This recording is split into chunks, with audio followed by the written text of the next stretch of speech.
Today, I'm going to tell you a story, not about the fire that scorched the American West, but about the fire inside the kind that can save a soul on the edge. She walked into town with nothing but a feverish child and a silver bracelet. Everything she loved had already burned. When the store turned her away, she collapsed in the dust, exhausted and alone. But then, a man stepped forward, and what he said changed everything. Gold isn't what we need.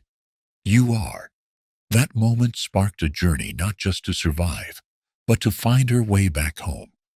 If stories like this speak to your heart, go ahead and subscribe and hit the notification bell so you never miss another journey. Around here, every tale is a piece of memory. And who knows, you might just find a part of yourself in one of them. The air was thin and hot over the flat expanse of New Mexico Territory, 1882.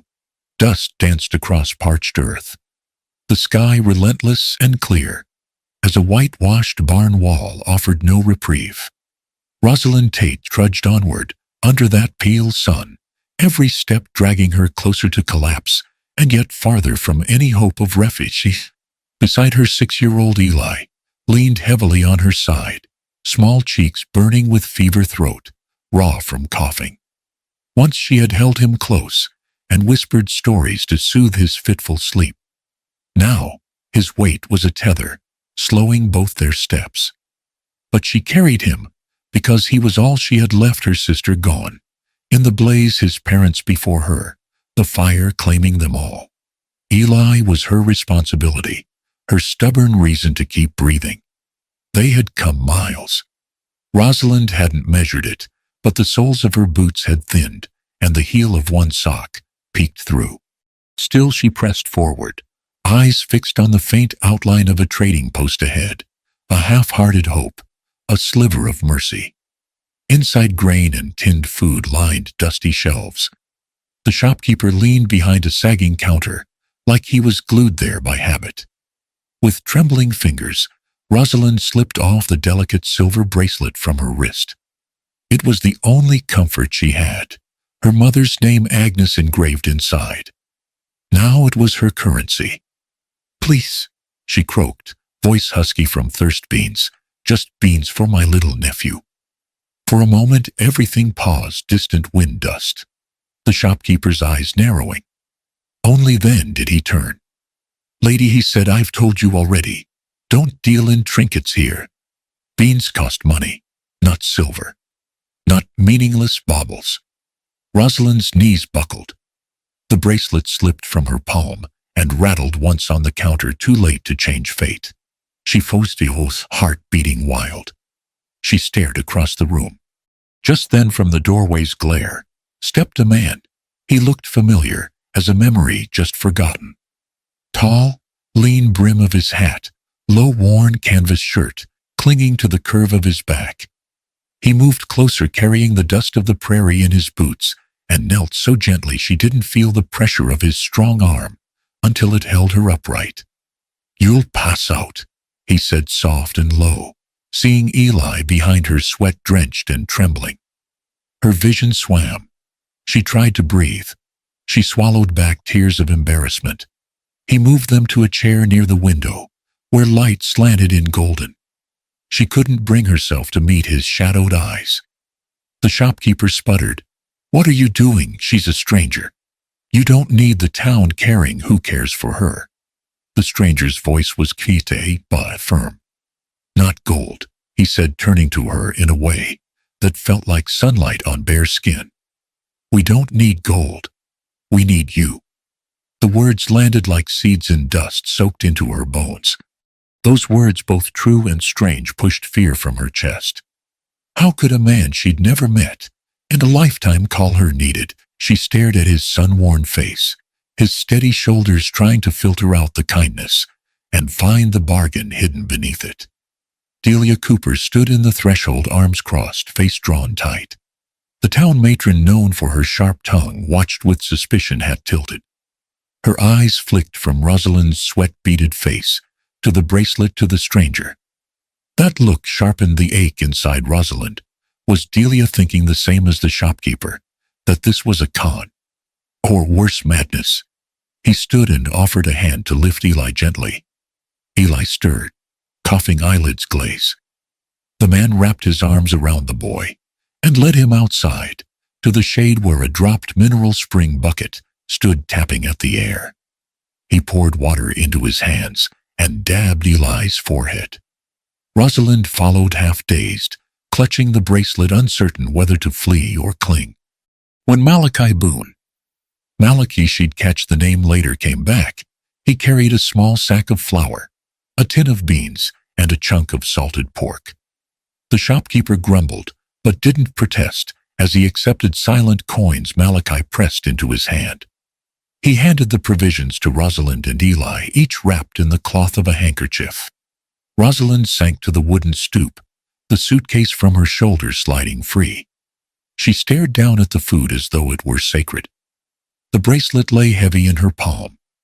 Delia approached, voice low, but loud enough. "You two might be strangers here," she said, eyes still narrowed.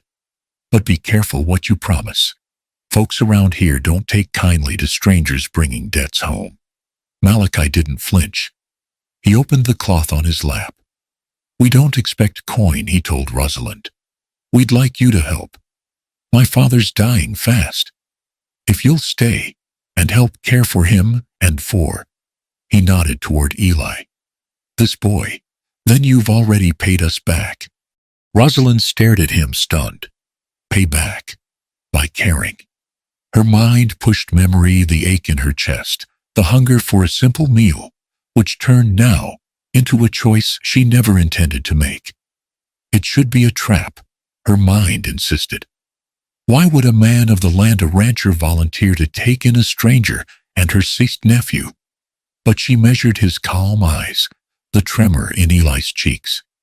She looked at the bracelet, the only thing tying her to a past that had gone up in smoke. Maybe this was less contract and more salvation. "Are you sure?" she managed, voice small. "I'm no nurse anymore, not after everything." Her throat tightened. He paused.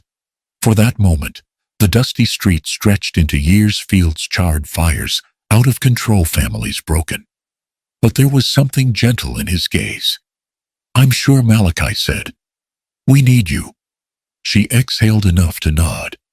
In that nod, a future unfolded, a kitchen warmed by firelight, a healer's hands resting on dying flesh, and a place where the weight of her grief might feel lighter.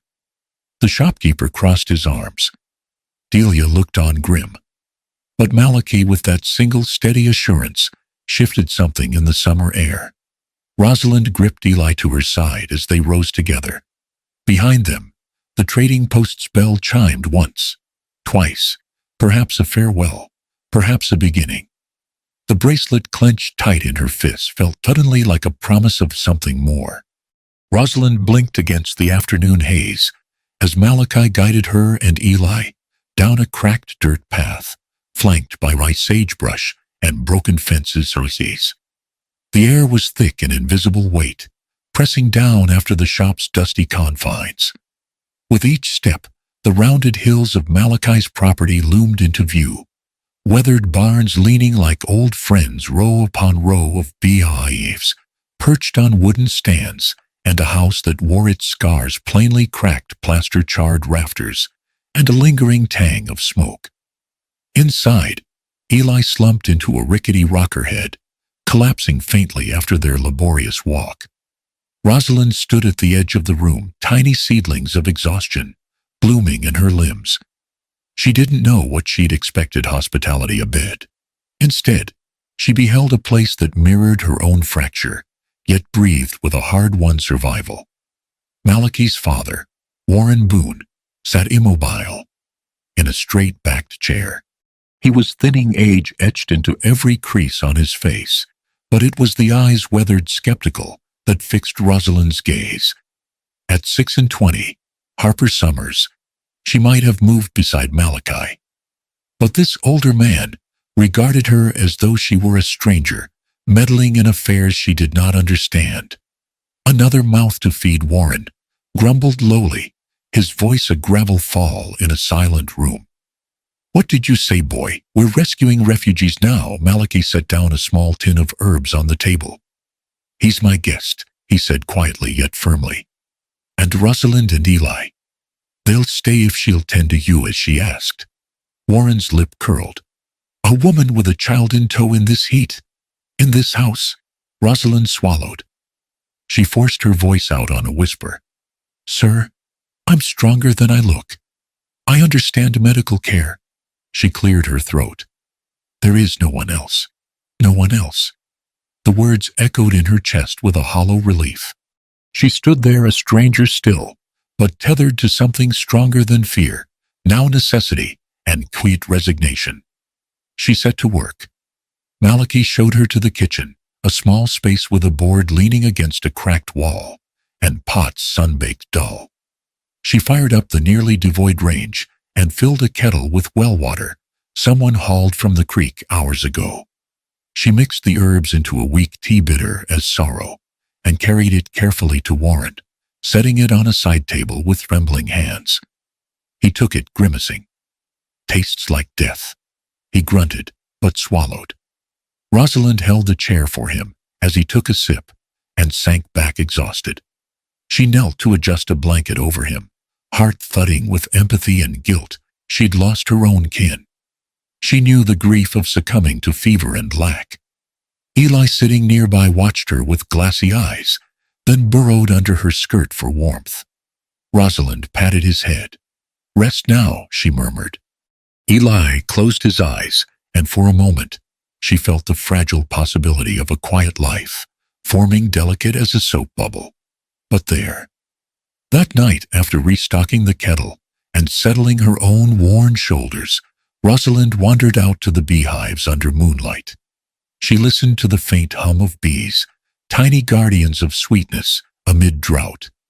Beekeeping had become Malachi's lifeline. Without him, the hives would perish. Without the honey, they'd starve. She traced concentric cracks in the boards and imagined how fragile their livelihoods were. The next morning, Warren's voice crackled through the dawn. "Get her to cook. If she's here to stay, she can't just stare at bees." Disapproval drooped his tone, and with it, the last of her illusions about acceptance. Still, Rosalind rose. She baked mushy oatmeal for Eli, then fried what meat remained. She poured water over Warren's lips. The house breathed as she moved, dust motes catching light wood groaning. She kept watch for her breathing to steady in Eli's chest, watching for the faint pulse at his throat, willing normalcy to come, while pointing the quiet rhythms of the stove and cauldron and keys turning in doorknobs toward hope. Small truths drifted back in the flicker of flame. Malachi had spoken of old wars, of trenches, of his mother's laugh in the sunlight, before she died in another blaze one meant to clear land gone wrong. The irony rested heavy between them every time he mentioned her warmth. She traced those memories back to the war, and slowly, quietly, something unfolded. She and Malachi shared fragments of memory, like walking skeletons clinging to unremembered solace. She remembered her father briefly. He had carried a photograph of his mother folded in his pocket, burned corners and all. Rosalind realized Malachi's posture had once mirrored her father's, the way he stood tall even when lungs ached. She met his eyes as he added water to a pot. "He said you served with my father," she said softly, almost to the bees. Malachi paused, scoop of honey trembling in his hand. "In '60 at Gettysburg," he said. "He stooped to pull a bullet from my arm. Said it was nothing when I expected to be thankful. But I was. Told me courage wasn't only weapons." She felt an ache for that father she'd lost, who gave her a silver bracelet, who stitched it with the name Agnes, so she'd remember love, even after he was gone. By dinner, Warren had calmed. The flame of disapproval had dimmed to embers. The food was simple bean stew, thin, but flavored with honesty. Eli ate, legs dangling, whispering a few words of thanks. The house exhaled. Rosalind settled into that quiet, with a rising sense of belonging, even as shadows whispered that home was still a debt owed. Before bed, Malachi handed her a wick lamp. "Next week's supply wagon is headed in," he said. "Make a list. Whatever you need, herbs, sugar, even candles, you name it." In that gesture lay more than generosity. It spoke of trust. It spoke of something she never expected, a place to rest, a chance to heal. Rosalind held the lamp in trembling hands and looked toward the moth-eaten curtains. A thread of optimism shimmered. Not safe, not easy, but perhaps enough warmth to let someone mend. The dawn came slow and pale, dragging its feet across the scorched horizon. Rosalind awakened to the faint hum of bees beyond the window, a steadiness that reminded her of a heartbeat, fragile yet steadfast. Eli was curled against her shoulder, warmth returning to his flush-cheeked face. She breathed in all the quiet, the faint sweetness of honey mingled with ash from distant fires. She dressed quietly, the weight of yesterday's bargain firm in her chest. She had been welcomed into a world still raw, like sun-parched soil after a wildfire, blackened, brittle but fertile, if one knew how to tend it. She stepped outside, blurring the line between servant and member. Malachi was already at the hive's calm hands, guiding brush and smoker, coaxing bees to life. Rosalind followed her movements, tentative. She could feel the gaze of Delia behind her, through the barn's timbers, watching, waiting, silent accusation in every dusty beam. Malachi worked in rhythm she scarcely understood, but instinctively copied: soft strokes, gentle puffs of smoke, respect for nervous creatures. Eli rose to his small knees and trailed after her, drawn by the drone of thousands of tiny wings. Rosalind tilted a crate for him to climb and sat beside him. She watched as he reached out a trembling palm.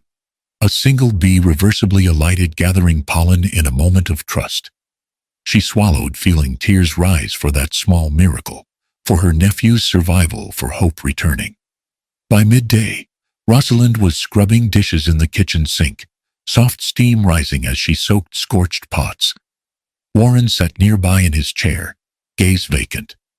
Something in the shadows of the pantry caught her eye, a scorched leather binding of a book, left carelessly on a shelf.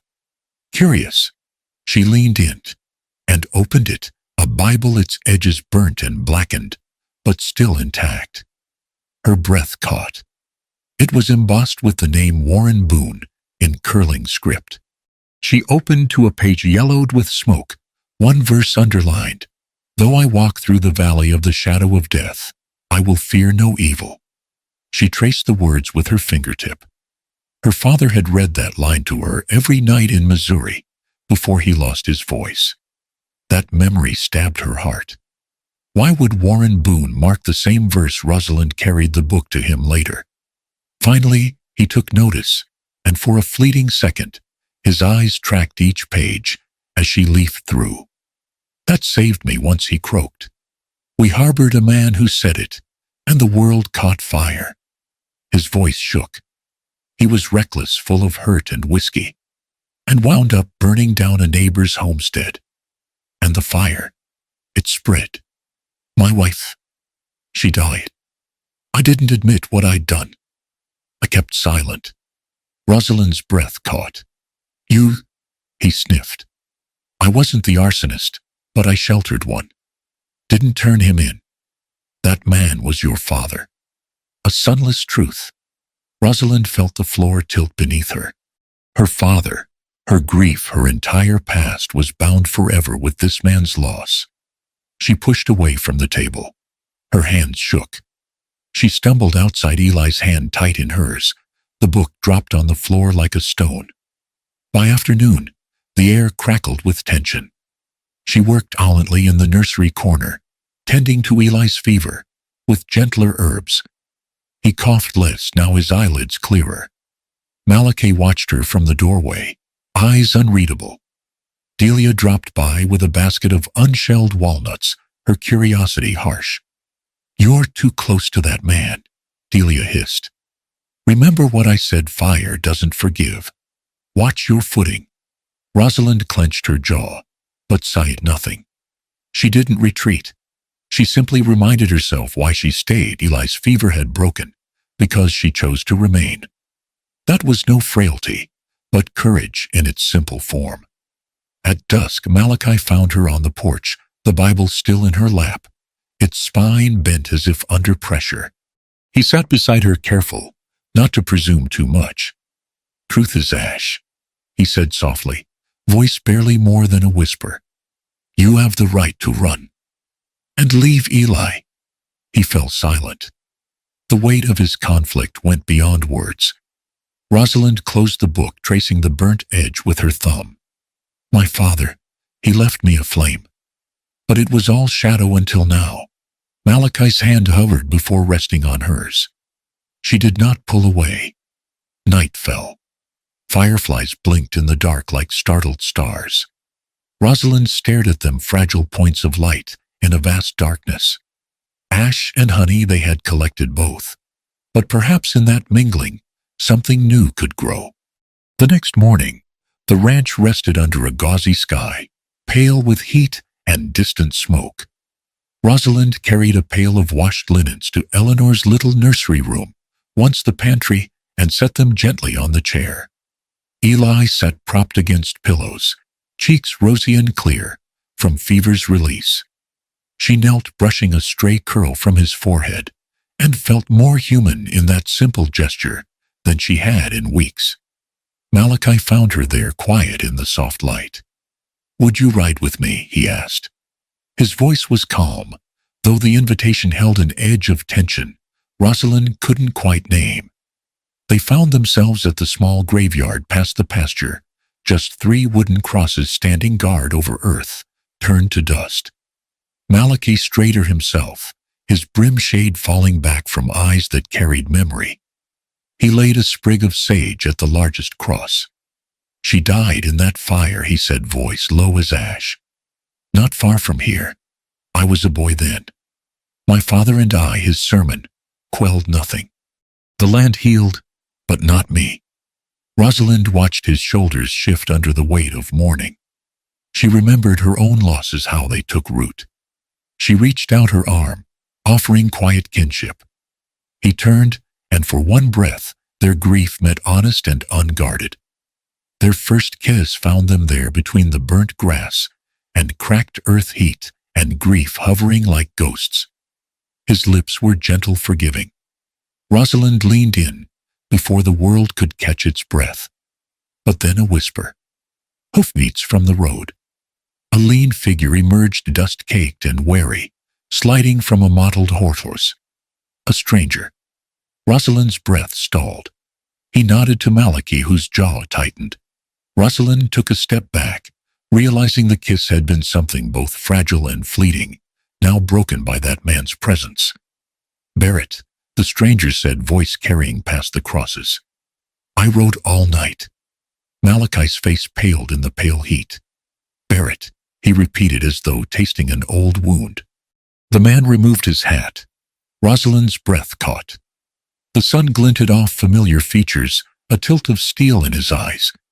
He was older now, but there was no mistaking him. He had fought beside her father once. Rosalind's pulse caught. Her past, her father, stood before her. Barrett's gaze slid to Rosalind.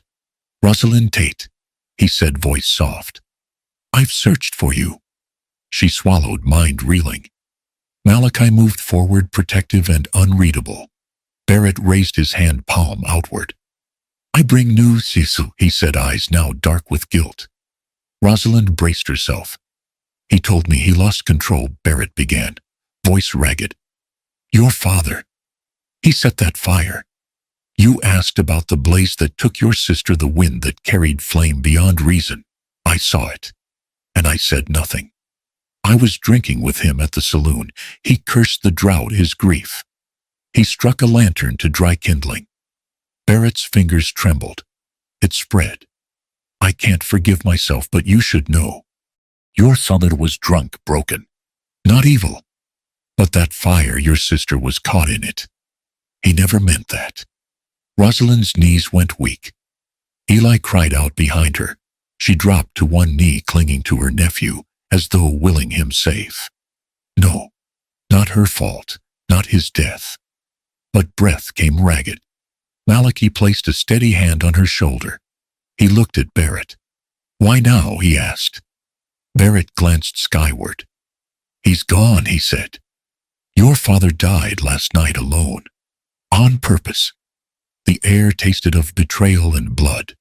Family gone without goodbye, without forgiveness.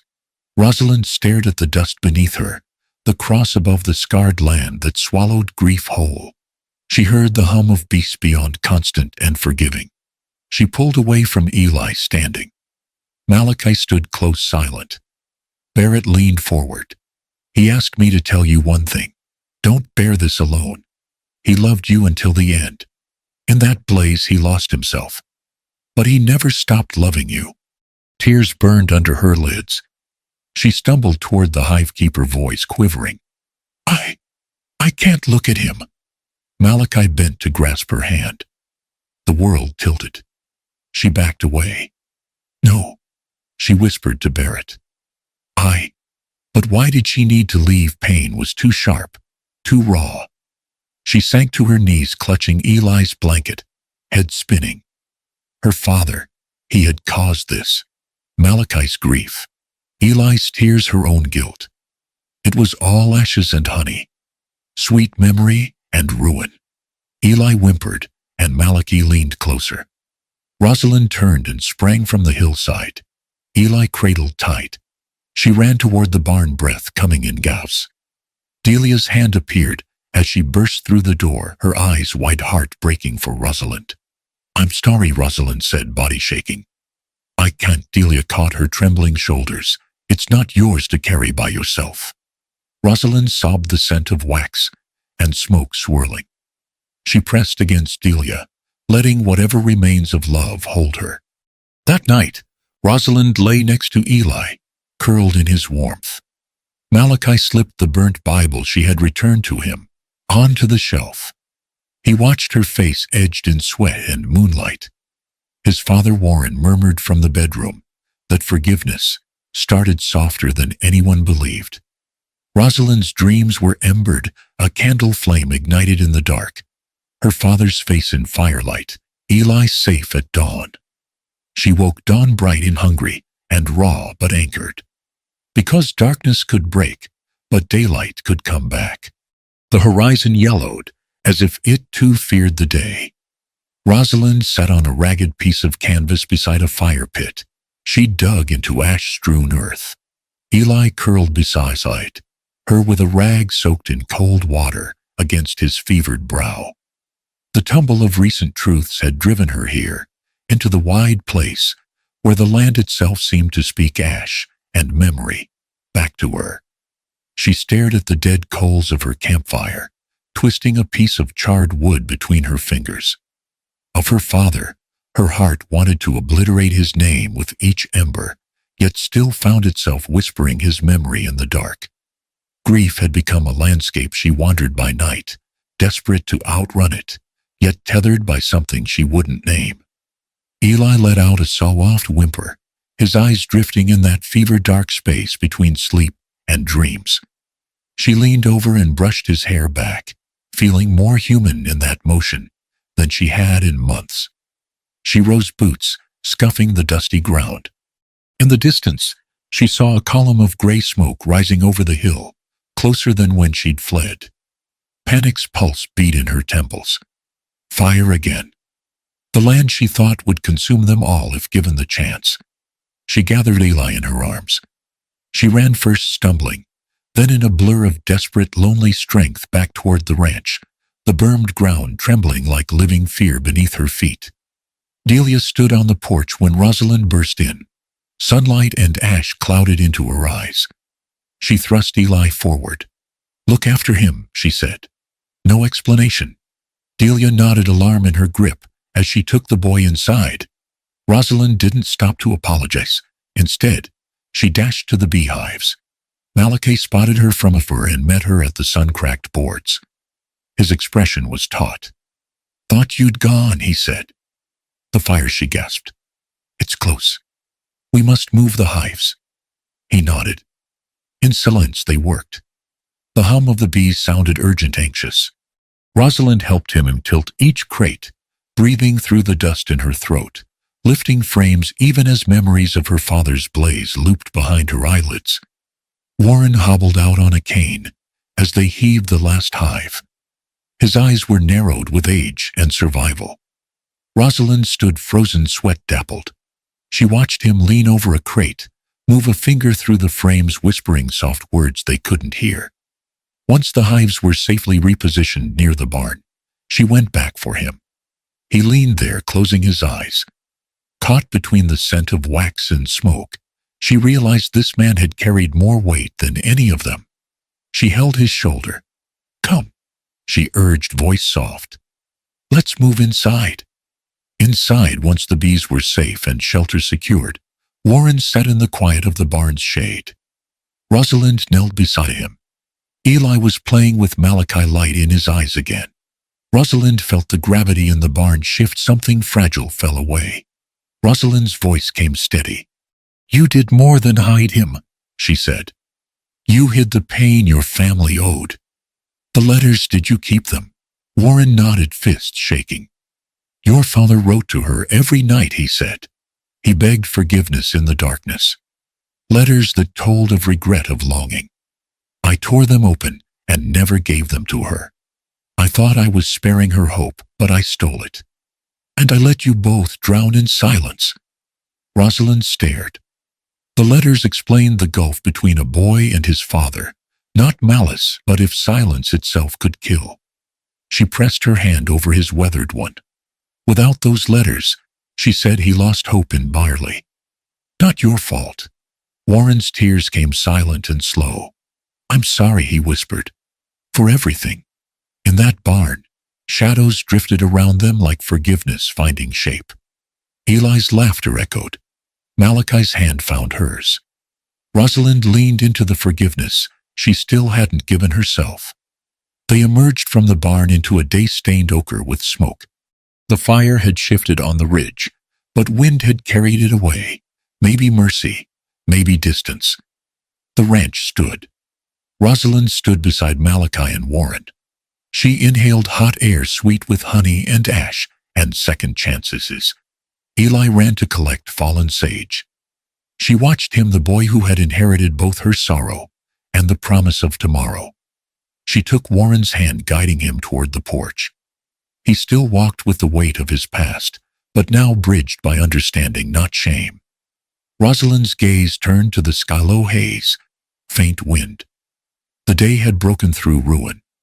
She closed her eyes, feeling it. She had chosen to stay, not because redemption whispered, but because love demanded more than survival. The dawn light spilled soft and golden across the fields of lavender, turning dew to diamonds at Eli's tiny boots. Rosalind stood at the worktable, kneading dough into warm, buttery rounds. She felt the strength return to her fingertips, not just from baking, but from the life stirring in front of her. Each biscuit she shaped rang out a quiet promise, healing. Malachi, his shirt sweat-streaked and sleeve caught on a rough nail, paused by the door. Blood seeped between his fingers where a nail had ripped him while carrying frames. Rosalind dropped everything to tend him, just as she had tended Warren weeks ago. She caught his hand in hers, pressing cool water cloths to the wound, gentle and patient. "Let me," she murmured. His color faded. She saw fear flicker in his eyes. For the first time, trusting someone else was still strong. And she was. The fire on the eastern ridge had crept nearer yesterday. But today, men from neighboring ranches patrolled the line, and rain, thin but steady, fell through ash-laden skies. They had contained the blaze. The farm stood intact. The bees buzzed back to their hives, drawn by the scent of bread and lavender, backbone of this fragile life. Warren withered from age, and peace lay in bed that evening. His breathing was soft, the fever gone. Rosalind moved through the quiet house, the lull of his last breaths as delicate as candlelight. When he left this world, he did so with the grace of reconciliation, written in the curve of his face. Malachi closed the wooden box containing his father's Bible and the letters they had unearthed. Rest, he whispered to himself. Delia Cooper arrived the next day. Her posture softened. She crossed the porch with a basket of Seam's wildflowers and fresh eggs. Town wants to help, she said, voice quiet. They'll rebuild fences, not frames. They want to help. Tears whispered on Rosalind's cheek. The town that once watched her with suspicion now offered grace. This ranch was no longer theirs alone. It was rooted in community. Later, Sheriff Caleb Rusk appeared at the gate, hat in hand. His gaze lingered on the flowers, the smoke clearing. Miss Tate, he said, his voice precise, respectful. I'd like to ask you to stay on. As UI as healer for this valley. He cleared his throat. We need one here. Someone steady. Rosalind's chest fluttered with something like hope. She nodded, words catching in her throat. I will, Sheriff. Meanwhile, Eli roamed through the lavender rows, his laughter lilting and free. Lavender tickled his ankles, and he chased bees with wary delight, safe and beaming, where once he was fevered and pale. Rosalind watched him from the porch, green eyes bright as grass. The promise of wildflowers stretched around him. That evening, under vast western skies, Rosalind and Malachi worked together, planting new lavender near the hives. Their hands brushed as they dug earth, fragrant with renewal. He pressed the tiny plantlets into the soil with her fingers. She felt his presence, steady-rooted. A soft breeze lifted their hair and carried the scent of honey and blossoms across the field. Rosalind paused. She unfastened the silver bracelet, worn now thin. She held it up to catch the lamplight. Engraved inside was Agnes, her mother's name, a reminder of both the past and what had been lost. She did not pocket it again.